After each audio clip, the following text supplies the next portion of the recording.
And I now give the floor to the representative of the United States. Thank you, Madam President. Let me also start by thanking UAE and Ambassador Nisibeh for her successful presidency during the month of March.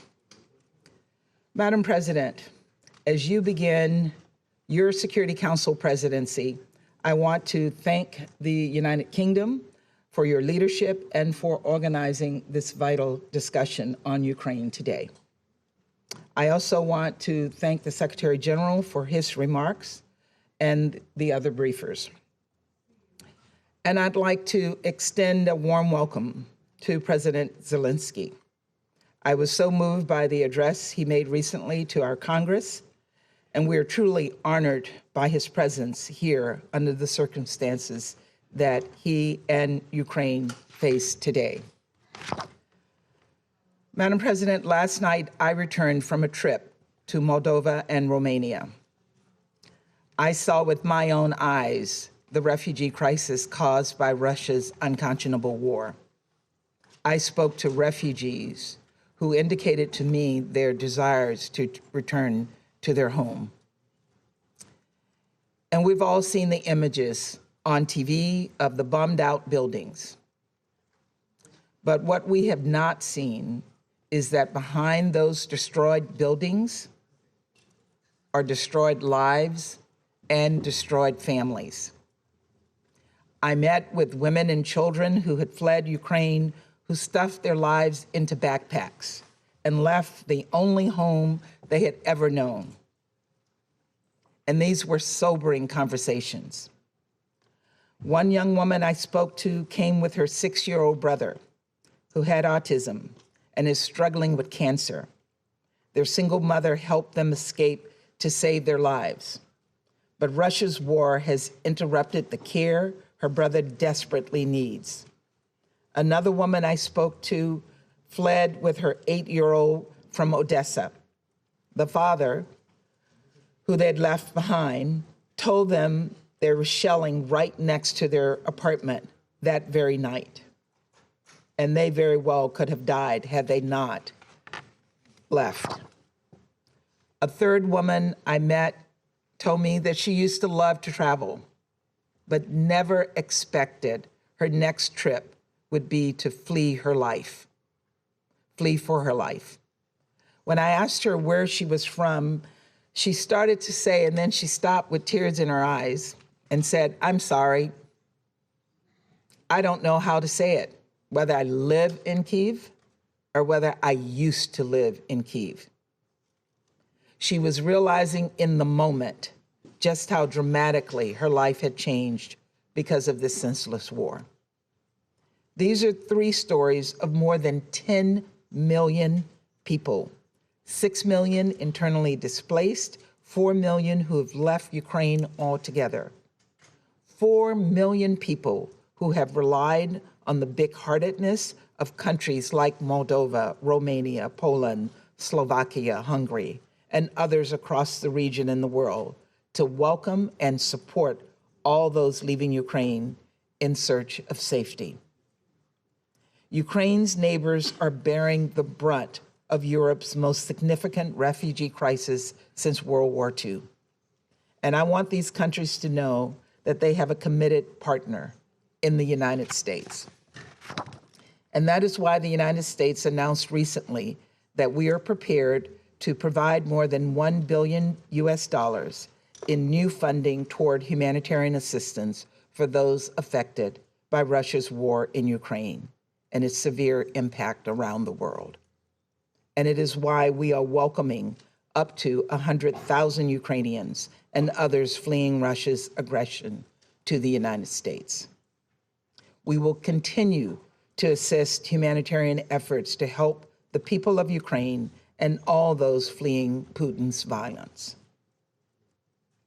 But as heart-wrenching as the stories are that I heard in Moldova and Romania, there are some stories we will never get to hear. Those of the people we saw in the images out of Bucha. We've all seen the gruesome photos, lifeless bodies lying in the streets, apparently summarily executed, their hands tied behind their backs. As we work to independently confirm the events depicted in these images, I would remind this council that based on the currently available information, the United States has assessed that members of Russia's forces have committed war crimes in Ukraine. And even before seeing the images from Bucha, President Zelensky, along with others in the region, were reporting that children were being abducted, and we heard him say that today. Also abducted are mayors and doctors, religious leaders, journalists, and all who dare defy Russia's aggression. Some of them, according to credible reports, including by the Mariupol City Council, have been taken to so-called filtration camps, where Russian forces are reportedly making tens of thousands of Ukrainian citizens relocate to Russia. Reports indicate that Russian federal security agents are confiscating passports and IDs, taking away cell phones, and separating families from one another. I do not need to spell out what these so-called filtration camps are reminiscent of. It's chilling, and we cannot look away.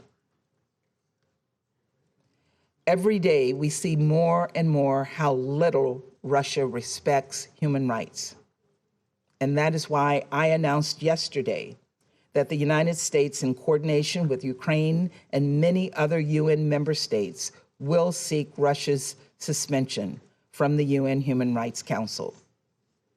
Given the growing mountain of evidence, Russia should not have a position of authority in a body whose very purpose is to promote respect for human rights. Not only is this the height of hypocrisy, it is dangerous. Russia is using its membership on the Human Rights Council as a platform for propaganda to suggest Russia has a legitimate concern for human rights. In fact, we will hear some of that propaganda here today, I know. And I will not dignify these lies with a response, only to say that every lie we hear from the Russian representative is more evidence that they do not belong on the Human Rights Council. 140 UN member states voted to condemn Russia over its unprovoked war and the humanitarian crisis it has unleashed upon the people of Ukraine. Here's my message to all of you. Now is the time to match those words with action and show the world that we can work responsibly. And I share President Zelensky's view that this moment requires responsible world powers and global leaders to show some backbone and stand up to Russia's dangerous and unprovoked threat against Ukraine and the world. The Secretary General said that confronting this threat is the Security Council's charge. It is, and it is also the responsibility of UN leaders and leaders around the world, every single member state with a voice in the GA. No one can be a shield for Russia's aggression. Suspending Russia from the Human Rights Council is something we collectively have the power to do in the General Assembly. Our votes can make a real difference. Russia's participation on the Human Rights Council hurts the Council's credibility. It undermines the entire UN, and it is just plain wrong. Let us come together to do what is right and do right by the Ukrainian people. Let us take this step to help them to start to rebuild their lives. And let us match the courage of President Zelensky, who we are so honored to have with us today. President Zelensky, I want you to know that we stand with the people of Ukraine as you face down this brutal attack on your sovereignty, on your democracy, and on your freedom. Thank you.